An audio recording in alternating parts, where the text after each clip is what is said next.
A financial statement is simply a declaration of what is believed to be true about an enterprise, and it's communicated in dollars or a monetary unit, depending on what country you're in. Accountants prepare the financial statements, and it is just supposed to fairly represent what's going on, like in their financial activities. One other thing to note is uh, a lot of these slides, particularly, are supposed to be geared to helping you in your quiz. So FYI. So there's three main financial statements. Balance sheet, an income statement, and statement of cash flow. This textbook is mainly talking about from a corporate standpoint. So there's different. I don't know if you've heard of, you know, when you're talking about businesses, and there's different structures that you have: corporate, partnership, and LLC. Well, LLC could actually be it actually could be a corporation or a partnership or a single sole proprietor. So an LLC could be three different ones, from a structure standpoint. So, but from this conversation we're having, from this textbook, it's from the perspective of a corporation. A balance sheet describes where the enterprise stands at a specific date. And so, for the most part, it's you're closing the books at the end of the month, and a balance sheet would be, or the end of the year. And so if you have a calendar year end, the balance sheet is a snapshot of the assets, liabilities, and owner's equity as of December 31st of that year. And so also it, specific date. But an income statement is showing all the activity that had happened for that specific period that you're reporting. So if it was a year-to-date, year-end income statement for a calendar year-end, that would be all the revenue and expenses from January 1st all the way through December 31st. And revenue on an income statement is showing expected positive cash flows, or they are expected to happen, or the cash flow is expected to happen, or it's already happened. Expenses, on the other hand, show negative cash flow or expected negative cash flow. We won't go into detail quite yet, but it depends on whether you're looking at that income statement from a cash basis or an accrual basis. So we'll go into that a little more later. Statement of cash flows details the company's sources and uses of cash during an accounting period. And it's supposed to enable the person analyzing those financial statements know their cash position, understand the changes in their cash balances and what caused the cash to either inflow into the company or outflow. An asset, it has three basic characteristics: economic resources, they're owned by the business, and expected to benefit future operations. So that asterisk, I think that would be pretty helpful to understand too. The expected future benefit comes directly as the asset is converted into cash, or indirectly as the asset is used in operating the business to create other assets that result in positive future cash flow. Anybody want to take a stab at what an example might be of an asset converting into cash? Would that be like selling the property? Yeah, that could. Yeah. So in that example, depending on what, did you have a context of what type of business? Like, is this like just a regular business that has property, Yeah. or is it like a real estate business? Not like a real estate business, more of just like maybe like a corporation that owned like land or maybe Right, like a vacant building right. and then just completely got cash for it, not that they had like That a would, loan on yeah, it. yeah. So that what that would do is, they more than likely bought that. They could have had a note payable. They could have taken a loan out for it, but when they sell it, yes, that would, um, you'd get cash. So yeah, you would debit cash and then credit, uh, the asset. Well, we'll go through other journal entries when we get to property. But in that's an interesting example. So in that example, would that we're getting ahead of ourselves, but I'm just curious, just to test y'all's knowledge on accounting. Would that generate a revenue? Would that type of okay? You're shaking your head. No, yeah, that's um, a good thought. So like, do you just kind of have intuition that it wouldn't produce revenue, or do you have any explanation? Money over time. Would that be right? Yeah, yeah. Well, so that asset it could potentially produce revenue, but it's not necessarily that. In that example, it's not that asset wasn't the main assets producing the revenue for your business. So let's take, for example, uh, well, someone said they worked at Target. So Target, let's say they had some field offices or corporate office. Um, let's say they or sold their corporate office and then found a new office, right? So, well, the thing is, you're not in the business selling your corporate office produce income. You're in the business of having retail products at your store, and that inventory is what is producing the revenue, where not that corporate office. But uh, there, if you sold that property and it had value because it appreciated in value, you could potentially record a capital gain, um, or a capital loss. But that's not necessarily like the ordinary revenue of that business. That's a really good example of converting an asset into revenue, cash that was generated from revenue. So yeah, especially in the CPA business, like we have receivables. We do a tax return, send the invoice out, and then sometimes it takes them 30 days to pay or even longer, depending on their situation. So it sits in accounts receivable for 30 to 90 days. And so when we collect on the receivables, we'd already recorded the revenue when we did the work, but when we collect when we collect cash on the receivables, that's a perfect example of an asset, um, converting into cash. Inventory is another great example, because you buy inventory at Target and it sits on the shelf, for 90 days or 180 days. I don't know, the operating cycle, um, but then when you sell the inventory, that's when you convert uh, that asset of inventory, the inventory asset, into cash. All right, liabilities. A liability is a financial obligation or debt. It represents future negative cash flows. The person or organization to whom the debt is owed is called a creditor. A lot of times, the easy example is a banker, right? So you get a loan for your house.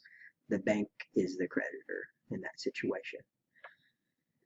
The balance sheet, uh, the way you format the balance sheet, and when you start seeing balance sheets in the textbooks or slides or homework assignments, you typically list, and this goes for assets as well, but for the liability standpoint, you list out the debts that are more short term in nature, and then as you go to the bottom of the list of liabilities, those are the more long term. So, what is an example of a short term liability? Anybody have an idea? One example.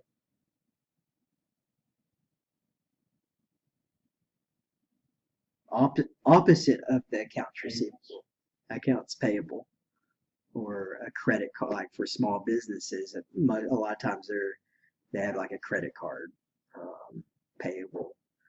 Um, a long-term liability. Anybody have an idea what a long-term liability might be? Like real estate. Yeah, a note payable, and long-term is a payable that is due in more than 1 year.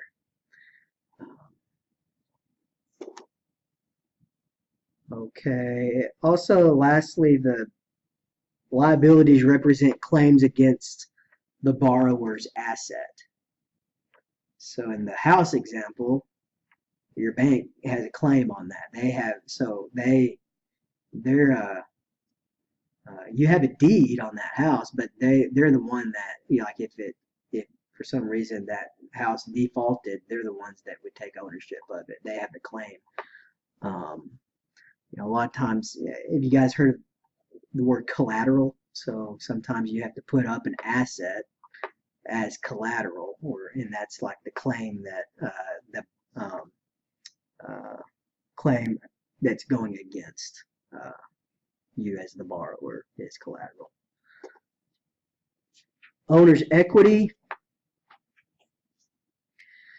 represents the owner's claims on the assets of the business, so it's opposite. So like the equity you have in an asset, that's like your ownership in that asset.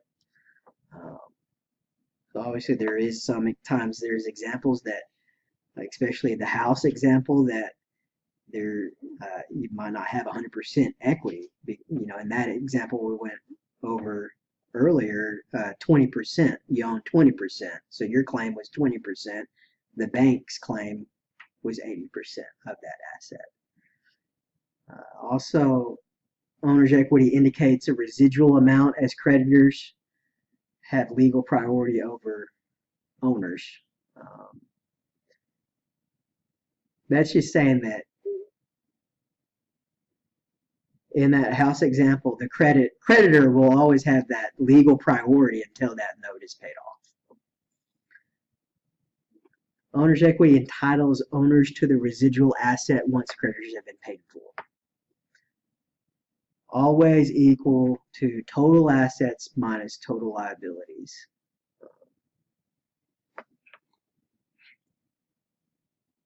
Okay, so increases in owner's equity. The owner's equity in a business comes from two primary sources: investments of cash or other assets by owners, and earnings from profitable operation of the business. So those are two ways that owner's equity increases. And so you start up a business, you either you have two options to fund that business.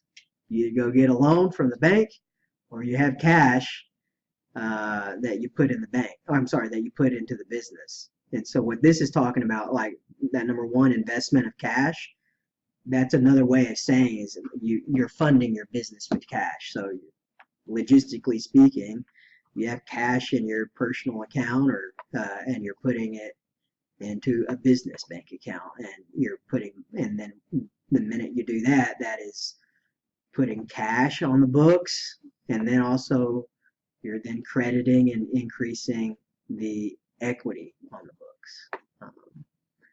And then second, earnings from profitable operation, that increases the equity. Specifically, it increases retained earnings. Retained earnings is a part of the equity section.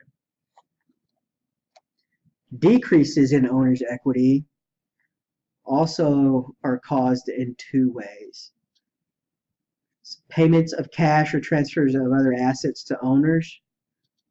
That is, for example, you're taking money out of in this case, corporation, it's taken out by a dividend.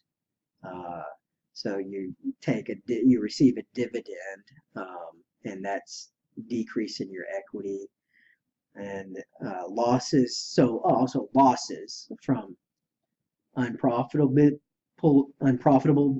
business operations will decrease their retained earnings, which thereby decreases your equity. Okay, yeah. So here's an example of that formula.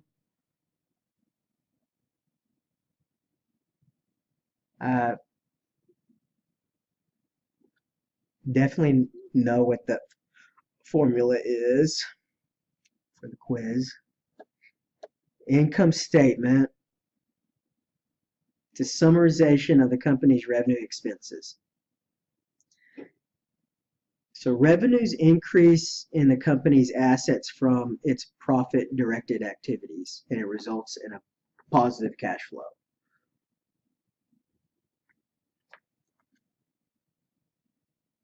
Expenses, on the other hand, decrease in the company's assets from its profit-directed activities, and it results in negative cash flow.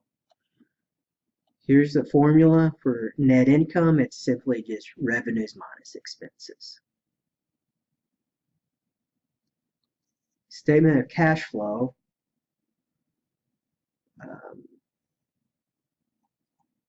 Yeah, so the statement of cash flow, it can be kind of hard to understand because there's two different ways to report a cash flow. One is called the indirect, and the other is called a direct method. And it just helps the investor or the manager or whoever is evaluating the financial statements look at the business and the cash flows from a different perspective. What this slide is talking about is the indirect method of the cash flow, and it categorizes the cash flow into three sections. One, operating activities, two, the investing, and three, financing activities. What's the difference? How did you determine it? Was just the layout of the formatting? Yeah, and also indirect always starts with net income, and the direct does not. And so the direct method is, best way I know how to explain it is kind of like, it's probably just the simpler way. It's probably the way that most of our brains work. It's just the simple inflows and outflows of business. But the indirect starts with net income, and then what you're doing is you're adding back or deducting out from net income these non-cash items that like you were able to put as an expense on the income statement, but no cash like went out the door. The main example that I could think of that is like depreciation expense or amortization expense. That was an expense you were allowed to put on the income statement, but you didn't pay cash for depreciation. You paid cash for an asset, but then you're only allowed to expense that asset by depreciating it over the useful life of that asset. And then operating, we'll go through some examples for sure of that. But like in general, these operating activities, it's detailing the influx and the inflows and outflows of normal operating activities that generated the revenue expenses. And so think of accounts receivable and accounts payable. So what was the change of, and it also depends on the activity. So like if you're viewing a cash flow from a year to year perspective, so like basically you're preparing a cash flow for the year for one year of activity, then it would be like accounts receivable, the difference between the beginning of year balance to the end of year balance. So like if the accounts receivable balance increased over the year, then you would actually, so you have net income, you would actually increase the cash flow statement by that variance. I'm talking about it. We'll have examples and we'll go through that. Hopefully, we'll solidify that. But then so for example, investing activities, that's talking about, okay, what assets did you have to invest in to produce this revenue? Most of the time it's your property, equipment, furniture, fixtures. And so so in that example you gave about like selling property, that would affect the cash flow by, you would have an increase in cash, and that property line item would go in the investing section of the cash flow. And then financing activities, those are like your notes payable. Like how are you financing this operation? Is it money that you put in for, like, is it equity, or is it a loan that you had to get from a bank? And so what is the change in those notes payables from the period you're evaluating? Did it increase or decrease? If the note payable increased, that means you had to take out a loan to fund a project for your business. So actually an increase in a note payable would actually have an increase in cash flow. But that's actually, like, why would that actually be useful information to know about in that example of increasing a note payable and how that would increase your cash flow? How would that information be important to you as you're evaluating the cash flow and, like it said, income statement?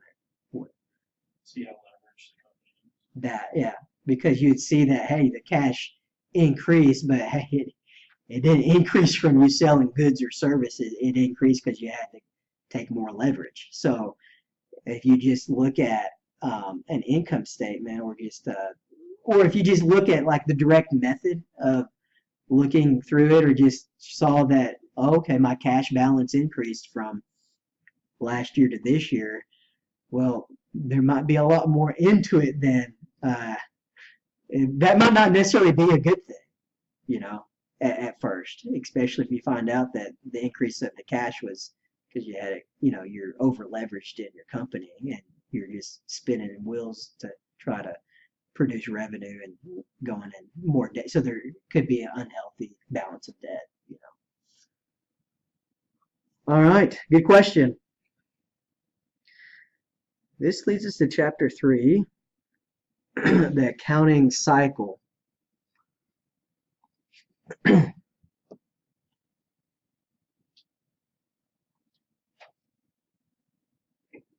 This in general I think there might be some maybe a quiz question, but this information will come useful, especially for these projects that we got to do in this class, because I think even starting next week, like, you got to close the books for 1 month of a company, and so these are the steps that you got to do to close the books.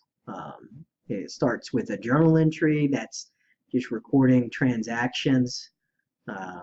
In layman's terms, the best way to understand that is I guess nowadays a lot of people don't use their checkbook anymore, but it's simply just you're entering. It's all those transactions, all the stuff we buy with our debit card or a checkbook. It's recording those entries, all of those purchases or revenues into the system. Journal entry. To post the journal entry to each ledger accounts. So all the assets, liabilities, and equity, there's different categories, or there's different accounts, different ledgers. So like most of the time we just think of just a checkbook in our lame, human terms, like just personal finance. It's like usually we're just dealing with one ledger, like a checkbook. In accounting, all of these accounts, all these revenue, expenses, assets, liabilities, and equity, they all have their own ledger per se. Then prepare trial balance. We'll get into that. There's end of period adjusting entries, adjusted trial balance, and you do all this work, all these journal entries, and just to prepare financial statements. And then have you guys been exposed to accounting software like QuickBooks or maybe at your work any accounting software at your work? So this is going to make you mad, like, because basically you can go through this entire class and you're doing like these journal entries. Is this really the only way you understand the theory behind it? But in the real world, you have the QuickBooks or you have an accounting software that you push the button that then prepares the financial statements. But we have the privilege of pretty much doing it by hand or in Excel. And so 7, journalize and post closing entries, and then 8, prepare after closing trial balance. Accounting cycle. So that's the accounting cycle. The ledger. It's account, the record used to keep track of increases, decreases in financial statement items. And ledger, the accounting record, which includes the entire group of individual accounts.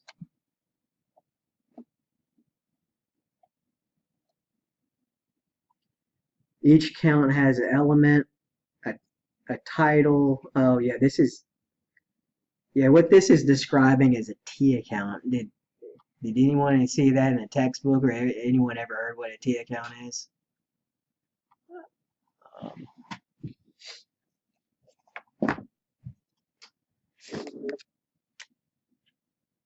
So some people learn, like in some of these templates and stuff I'm giving you, I'm not necessarily using T accounts, but a T account is another way to just learn like debits and credits. And so that's what this is trying to describe. So let's just say that this ledger account was called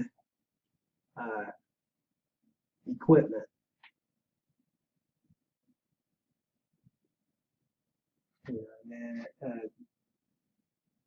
And then this account is called cash. Can you see that? Well, it's kind of small. So let's say you buy $10,000 of equipment with cash. You would debit.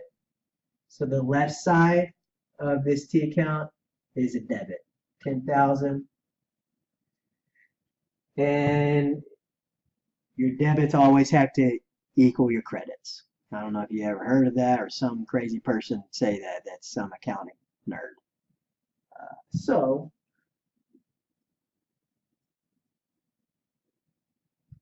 Are they always like equal at the same level like that, or do you have to like put them, like if the debit's here, do you have to put the credit down further, or is it always the same level? The level doesn't matter necessarily. Okay. Yeah. Just on which side. Yeah, where it gets tricky is if you have like more than 2 accounts you're dealing with. Okay. Because then you'll just need to know that all, like, let's say you had 3 different accounts. Let's say you took a loan for $5,000, so you have a note payable.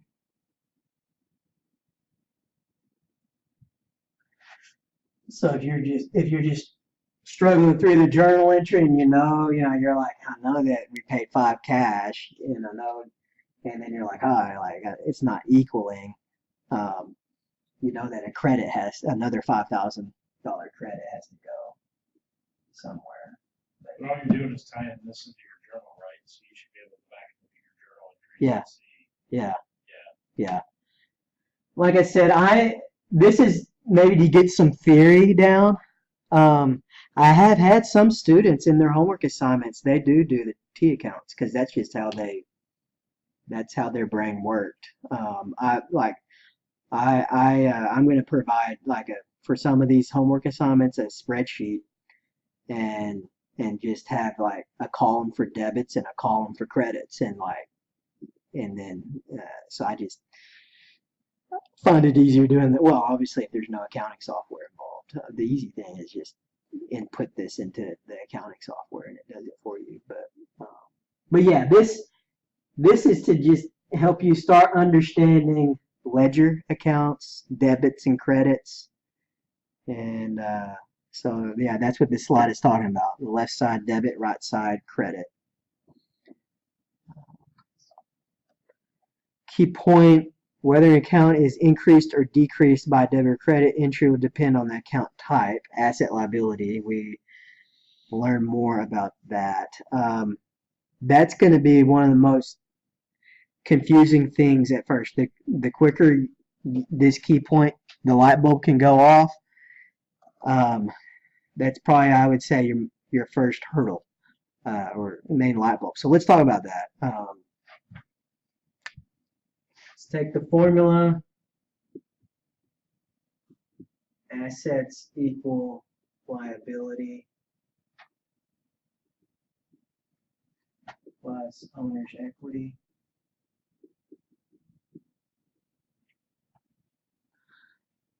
Okay, so what for an asset would a debit or a credit increase the asset, and tell me why? I feel like it would be a debit to increase Yep. it. Yep. And then whatever area that you're taking it from would have to be credited. Right. Yeah. So if you're just exactly, yeah. So if you're just thinking of just the normal activity of an asset, the normal way, the normal way it increases by a debit. For example, an asset, right here, equipment. This is the example. See how like we bought, in this example, we bought equipment, cash, 5,000, no payable 5,000. So equipment increased on our books, and you see how it has a debit right there. So liability on this, so taking this example here, a liability, how does a debit or a credit increase a liability account? A credit. And then owners, I guess this example, I don't have an owner's equity.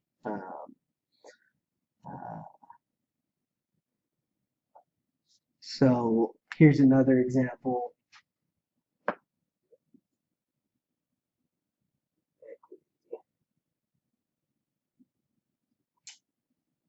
So let's say in this example, you put $10,000 of your cash into the company, and it should increase the equity. So what would that journal entry be? Would you debit what account?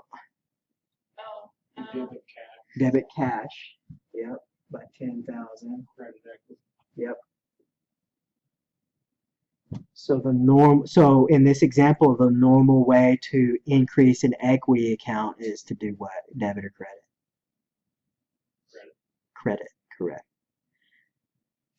And then also on the books, it increased your cash, which is an asset account. So the normal way to increase a asset account is to what? Debit or credit? Debit. So like when you're going through some of these, when you're having to do journal entries, I'd go through that process of what kind of account is this? Is this an asset, liability, or owner equity? After you've discerned that, then ask yourself, are you increasing or decreasing this asset, liability, or owner equity?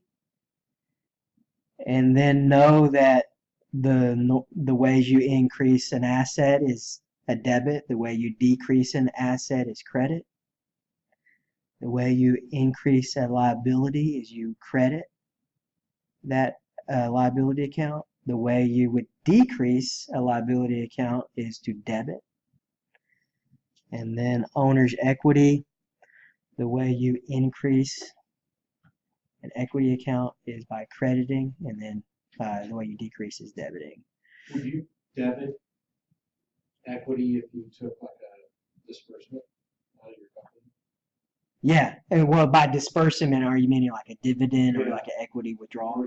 Yeah, Yeah. like an equity. Yep. Or if you just paid out, like you're Yeah. the owner. Yep. So I'm gonna take Yep. $2,000. So you would Yep. you You would credit equity and credit cash. credit cash and debit equity. Yep. Yeah, and then from this perspective, since we're talking about corporations, Yeah. it would be credit cash, debit, dividend. Okay. Yeah. So. Yeah, that's why I clarified when you use the word disbursement. Typically, the word disbursement is dealing with like dispersing for like accounts payable or like a disbursement with like a wire transfer or a cash payment. When would an equity account be debited? What you just described, because dividend is an equity account. Okay. So it's one of the Sub-ledgers. Yeah. sub-ledgers. Equity is the main ledger account. Okay. Dividend is like a sub-ledger of that equity account. Yeah, that's a good question. And retained earnings. Retained earnings is also a part of the equity section as well. Yeah, the ways that retained earnings. I think you'll see a video on this also. Maybe if I don't, one of these weeks. It might be this coming week, but retained earnings is it's taking your net profit or net loss from your income statement and then reporting that in the equity section of the balance sheet. And so it's like your income statement and balance sheet so the net profit will increase the retained earnings, which were thereby so retained earnings is an equity account.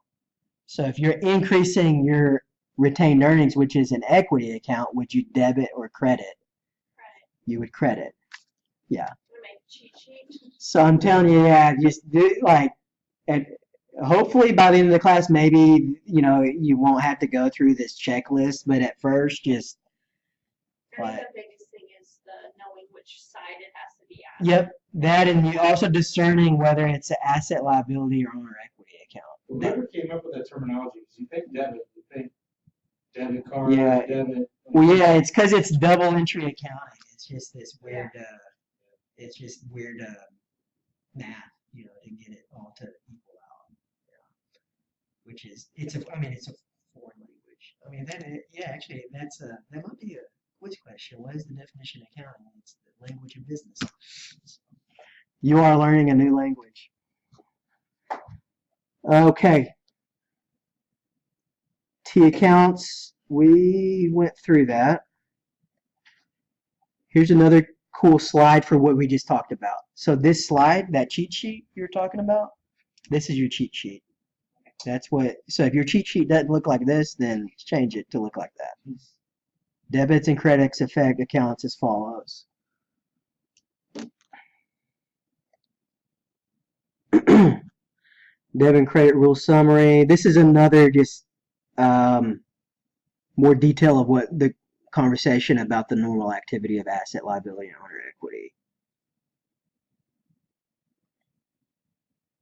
This is a slide of what we're talking about with double entry accounting, why this is so confusing and why you said like whoever made up this. But this is hopefully brings some explanation to that. It's the equality of debits and credits. In double entry accounting, every transaction is recorded by equal dollar amount of debits and credits.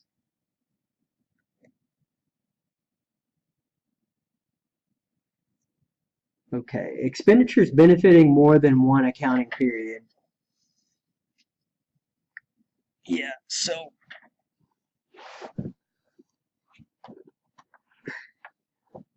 some expenses they benefit more than one accounting period. The best way to understand this is these examples: insurance, buildings, machinery, and equipment. We talk about the equipment, I think, or a property, and depreciation. So that what this is what this is getting at is you'll buy some of these assets and you expense it over time. So, for example, this equipment or machinery, you would credit, if you buy it with cash, you'd credit cash, debit the equipment. Is equipment an expense account? Or exactly, it's an asset. So then what this slide is trying to get you to understand is, okay, well, when do you start expensing that asset? Well, you start expensing it over time by depreciation expense. So there's, you depreciate it over its useful life. And so equipment typically, it has like a 7-year life. So you would expense it over 7 years. Insurance. So has anyone at your work or in your conversation heard the term prepaid asset? That's what we're talking about here, prepaid asset. So another famous example, or like an example that's used a lot in business is insurance policies. So you prepay for an insurance policy. So most of the times you're paying 1 year, like even for, like, say your home. If you own a home, most of the time you'll pay for 1 year's worth up front. Well, in a business, if you're closing books each month and you need to record the initial payment of that insurance goes on the books as a prepaid asset.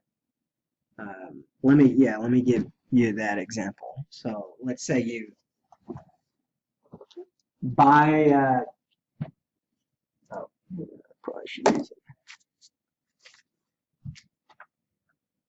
Let's say you buy 1 year's worth of insurance. The name of this account called prepaid insurance. Let's say you spent like $2,000 of cash for 12 months worth of insurance. This prepaid insurance is an asset account. So you debit that asset account by $2,000. You credit cash by $2,000. At the end of the month, when you do your adjusting entries, do you just adjust out? Yep. So you're beating me to the punch. So then at the end of the month, when you going back to this accounting cycle, when you've already recorded the transaction, like to put it on the books, like $2,000, but then you make end of period adjusting entries. So that's what you're talking about, number 4. That's what he's talking about. So at the end of the period,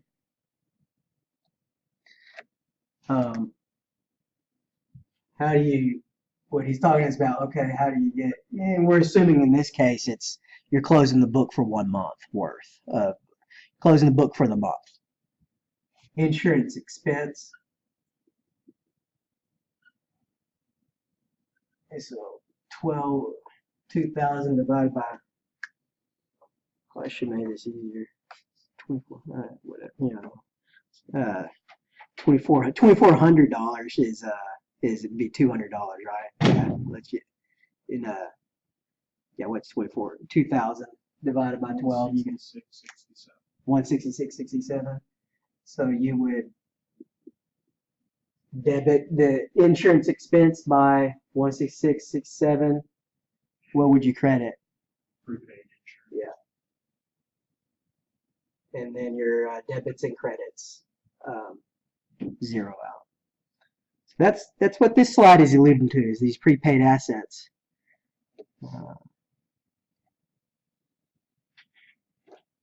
Accrual basis of accounting. That's where a lot of times this confusion sets in, because most of the time we're just thinking cash basis. We're just thinking checkbook. I spent money out of my checking account, so my account went down.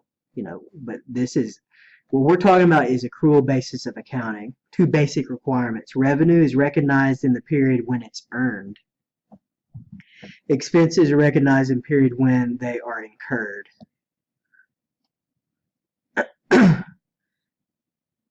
Matching principle.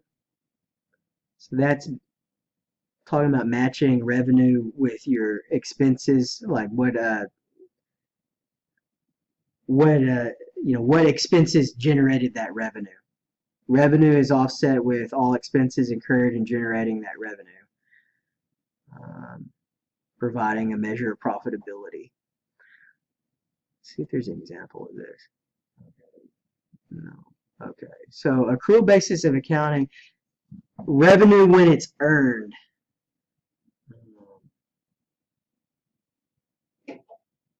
So you'll have a discrepancy, like you have these discrepancies between cash basis and accrual for businesses that, like for the revenue side, like my business for the CPA practice with accounts receivable.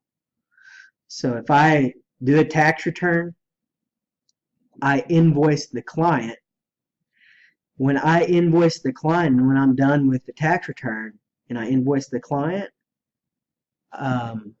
let's just say in this example, I charge the client like maybe $500.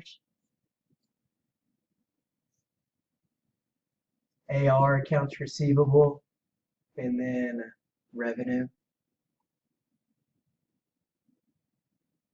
Revenue is an income statement account. That's it's a revenue account.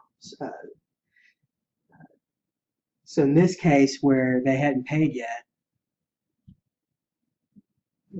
what would I credit or debit revenue for $500 if they haven't paid yet? They haven't paid yet. Well, actually, revenue in general, anyway. We haven't actually that slide, that cheat sheet. I guess I didn't even have revenue, but if you're kind of thinking through it all, okay, well, where is revenue? How does revenue have to do with revenue or expenses have to do with the accounting formula? Well, if you remember, the net profit from income statement rolls to the retained earnings section, right, of the balance sheet. Okay, so if I'm increasing, so would revenue increase or decrease retained earnings? Increase. Okay, so what type of account is retained earnings? Retained earnings is equity. So then how do you increase an equity account? Right. So that's one way to maybe understand how to get it. So anyway, you credit a revenue account to increase it. And so you only do that once you get it, once you've received it? Nope. That's what this accrual basis accounting is getting to. You've performed the service of doing a tax return. And so the minute you performed it and you did your duty and you send the invoice, you by the accrual method of accounting, you're able to now record that revenue, even though you hadn't got paid cash for it. And so what we're doing here is recording that revenue, and then recording, since you didn't get paid cash yet, you're recording the 500 in accounts receivable. The way that typically looks is talking about subledgers. You don't, in the real world, you'll have like a subledger account, like, for each customer. Like for the CPA business, we have a separate subledger account for that customer. And those subledger accounts roll up to the accounts receivable general ledger account. And then, when you receive the cash, when they pay the invoice, then that's when you would credit accounts receivable and debit the cash account. That makes sense. That's what I was thinking when I was thinking of the revenue. Right. I was thinking of the cash one. So, yep. Okay. So yeah, that's accrual-based accounting. The other is expenses, right? Let's say um,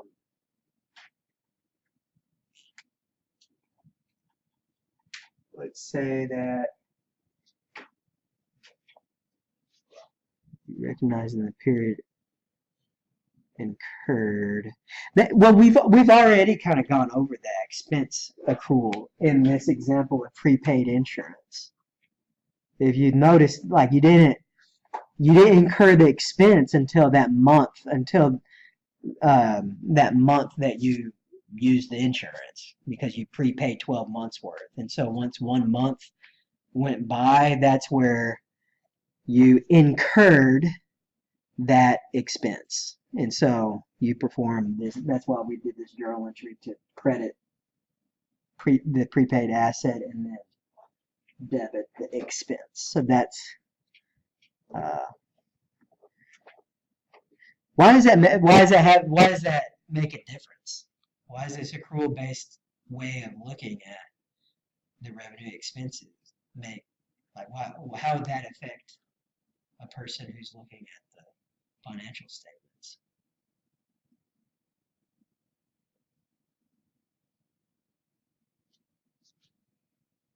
Take, for example, okay, well, let's say you just, let's take this example of equipment. Let's say if you just expensed, like let's just say if you included this $10,000 as an expense in year one instead of over 7 years, well, in year one, their net profit is going to be $10,000 lower. So that, when you're thinking of all the different transactions, like your income statement could be misstated, like it could misrepresent what really happened if you didn't have these rules, which goes to this next slide. See this key point, GAAP. U.S. GAAP stands for Generally Accepted Accounting Principles. So one way to say it, the reason why you do accrual based is because that's what the law says that you have to do according to general accounting. Yeah, but then they have these rules and standards because they want to be consistent. It's just the consistency of how you report things, and when you report your revenue as incurred and expenses as they are incurred. But this slide is cash basis accounting. And if you're preparing financial statements not under the accrual based accounting but under cash basis, because especially for tax purposes, a lot of times when you're preparing a tax return, the tax law doesn't have to abide by GAAP. So the tax law is different. So like you have to look at these financial statements a lot of times under the cash basis because that's where the IRS allows you to make the deduction on some of these accounts. And so cash basis is you report the revenue when you actually collect the cash, not if it goes on account and you accrue the revenue or expenses. Same thing with expenses when the payment is made. Cash basis measures the amount of cash received and paid out during the period. The cash basis does not provide a good measure of profitability during the period. Unless, I guess, the accrual and cash basis there are some cases that might equal each other, but in general, the cash basis does not provide the best accurate measure of profitability.